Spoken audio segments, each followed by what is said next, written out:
my name is Marcus and welcome to Tabletop Reviews, where as always I have a board game to review.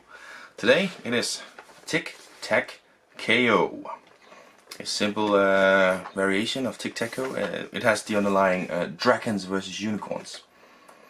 Another game from Unstable Games, another pre-order, another Kickstarter. Very exciting, but let's head to the table and see how it's set up and played. Alright, let's set up Tic-Tac-KO. Now the setup is the same no matter how many players you are. We'll talk about the players of course a little bit later. But to start off with, you will bring out the grid in the middle of it all, and then each player gets either dragons or the unicorns deck. You shuffle it up, you draw up 5 cards each, and then you take the objectives deck, also put it somewhat in the middle, and each player gets 1 objective. And that's the setup. Now you will more probably notice that there is a numbers and there are letters on the grid here. The numbers grid is a 3x3 grid and is the simple game, whilst the letters makes it a 4x4 grid and makes it more of an advanced gameplay. You can decide beforehand how you want to play. And the aim of the game is to complete 3 objectives. How do you complete an objective? Well, if you at the end of the turn have laid out dragons in the grid to fill out all of the green squares on your grid card, then you've completed that objective. You can show it to your opponent, and your opponent's like, damn it, and you remove all the cards from the grid and draw a new objective ready to go. So that's how you complete objective. Complete 3 of those and you win the game. Now, your individual turn consists of 2 phases. First phase is the draw phase. You draw a card. And then you have the phase where you play a card. Now if you can't or won't play a card, you can always draw another card in this phase. Or you can play one of 4 different types of cards. They are the basic cards, basic dragon, basic unicorn, depending on the deck you have. You have the special cards, of course special dragon, special unicorn, depending on the deck. They probably have a special ability when you play it into the grid that do something. Maybe when they discard it, it of course will say on the card what their special ability is. You've got instant cards, and watch to the name. This is a card you play and then they do something right here now, and then they are discarded. And then you have magic cards.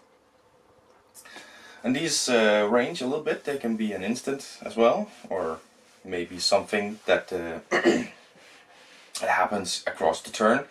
For this turn, you know, your turn and your opponent's turn, and then they are over. And that's it. It's a very simple and lovely game. You know, complete 3 objectives and you've won.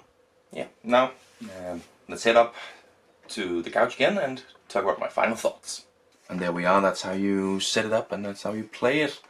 Now let's talk about what I think. First of all, of course, the gameplay. What do you think of the gameplay? Well, I think it can be summed up in one word. Strategic Tic-Tac-KO. Tic-Tac-Toe. Sorry, I have to get used to that. Yeah, that's how we sum up. You have cards which you play out instead of your crosses and your circles. And of course they do something, they have a power, so it's a bit more strategic than just going... There's a few things you can do, of course, and you don't react to it. I think it's a very simple game, it's a lot of fun. I think it very much hits the Unstable Games model, which they're using right now. You know, if you think of Unstable Unicorns, you display, Happy Little Dinosaurs, Wrong Party, whatever. This is very much hitting those notes of the cutesy, lovely artwork, and just the simple gameplay. That's actually pretty fun. Yeah, that's all I have to say about this, the gameplay, I think. Well, actually, I like that you have 2 grids, a more advanced and a more simple one. And when you say advanced, it's more like if you want to play for a little bit longer and have a little bit more of a challenge against your opponent, you have a 4x4 grid instead of 3x3 grid. I like that. I like that you can start off and then you can sort of say, okay, we want a longer gameplay, or we want a shorter gameplay. You know, I think it's good, and it does involve you thinking a little bit, like, this card does this and this card does this. If I can get these ones used together, yeah, and some interesting thing happens about the game. I think it's really a good, simple, fun game. Components, well, as always, the artwork, and I mentioned it, it's this cutesy artwork. It's amazing. There's a reason that T-Turtle and Unstable games are as popular as they are. It is definitely down to the gameplay and just, yeah, no. It's definitely down to the artwork and the gameplay matching this cutesy, simple artwork. It's very lovely artwork, as always. Cards, it's pretty good quality. Unstable games obviously mostly use cards for their games.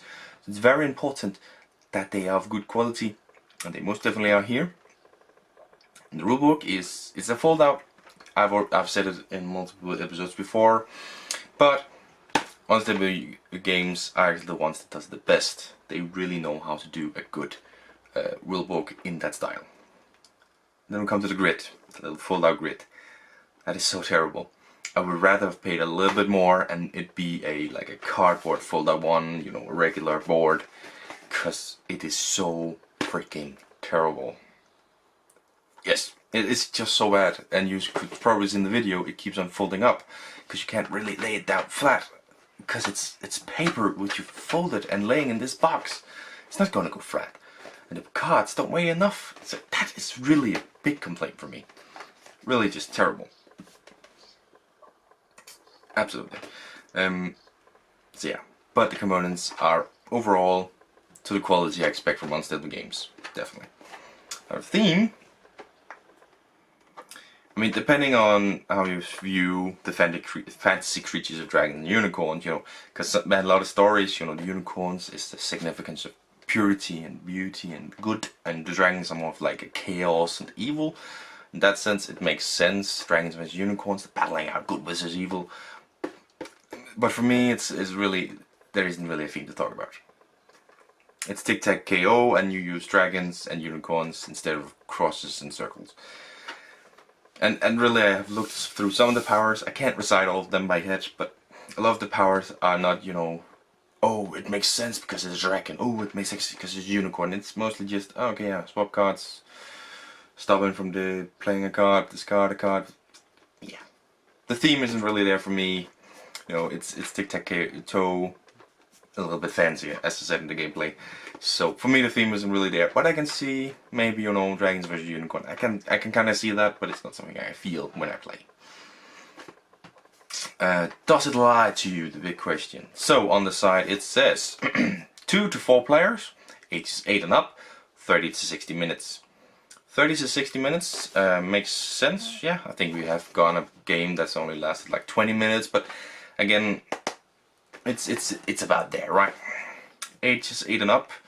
I think I say this every time, but like depending on the person's level of knowledge of English, maybe we can go a little bit lower. Like it's not that difficult. I think it fits very well here. Then you have 2 to 4 players. This is a 2-player game. I've read the rules for, you know, a 3-player game is like, no. The rules are weird for that. And a 4-player game is because they want to push this to, you know, more players together. That's what they do with all the games. But it makes more sense to be 4 players because then you're a team of 2, you know, and then player 1A, and then player 1B, and then player 2A, and then player 2B, and then 1A, and that makes a little bit more sense than 3 players where it's basically one team has 2, and then it's, you know, it's player A, 1A, 1B, player A, player 2B, player A. It's 2 or 4, and it's mostly 2. This is a 2-player game.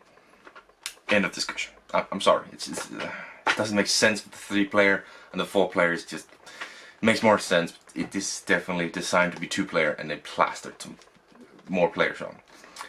But my final score for this one is actually going to be a 7 out of 10. Yes, I actually really like this one, the artwork and just the simple gameplay. And the fact that it's so easy to pull out and be like, yo, let's go for a quick game. And a lot of the time, if I'm really tired, my girlfriend really tired, I'm like, you want to play a game maybe? Tic-tac-KO. It's so simple to pull out, and it doesn't take a lot of setup, and it's so easy. There's a few others. I think Unstable Unicorns really does these games really well, and that's why it's a high score for me, 7 out of 10. And am I keeping it? Yes, of course I'm keeping it. There's another unstable games that's going to stay in my collection for an eternity. Maybe not. But yeah, another great game for Unstable Unicorn. Unstable games. But that's also the end of another episode of Tabletop Reviews. Hope you enjoyed and hope you'll join me in the next one. Bye!